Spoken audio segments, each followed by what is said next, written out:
floating cottage. May swimming pool sa gitna. Ayan. Dito po kayo sa aming floating cottage. Ayan po siya.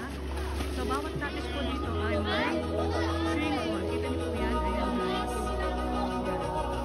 May swimming pool sa gitna. Very unique. Napakaganda. Ayan. So, ito yung sa aming pinili. So, ayan. Nagliliguan sila dito. Then, makikita nyo napakalapit sa island. So, pwedeng maligo dyan. Ayan. Ayan. Napakalalim to po niyan. 3 meters. Ayan. Then, meron po itong second floor. Akyat tayo sa second floor, guys. Oh, ayan, may, kita nyo, may second floor yan. Then, another floating cottage. Ayan po yung swimming pool niya sa gitna. Oh. Kita nyo po yan, napakaganda. Ay, napakadami din dito ng isda. Neng! Napakadami din. Neng! Uy!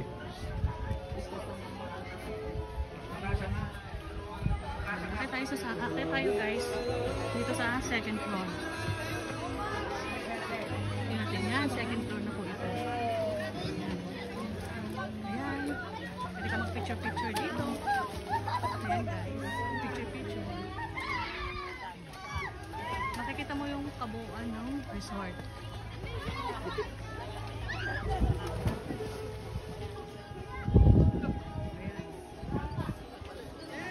Yung isa wala siyang second floor. So itong sa amin, ito lang yung may second floor.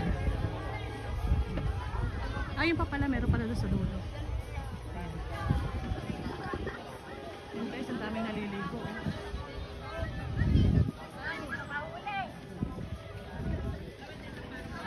Napakaganda po dito sa Balatasan, Bulacan.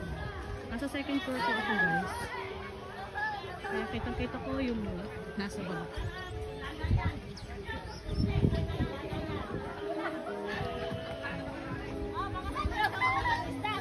Daming floating cottage po. Floating cottage po lahat. Nakahuli silang nene. Ayan, floating Ako, cottage. babalik dito yan. Napakadami. Ay, kakainin ng balyan. Pasyal po kayo dito, napakaganda. May island. So bawat ano din po, bawat cottage meron siyang bihisan. Ayan. So hindi kayo mag-aalala na kung saan kayo magbibihis. Kasi bawat floating cottage meron siyang bihisan dyan. Pwede ka magbalik dyan anytime na gusto mong magbalik. So yun ang kaganda.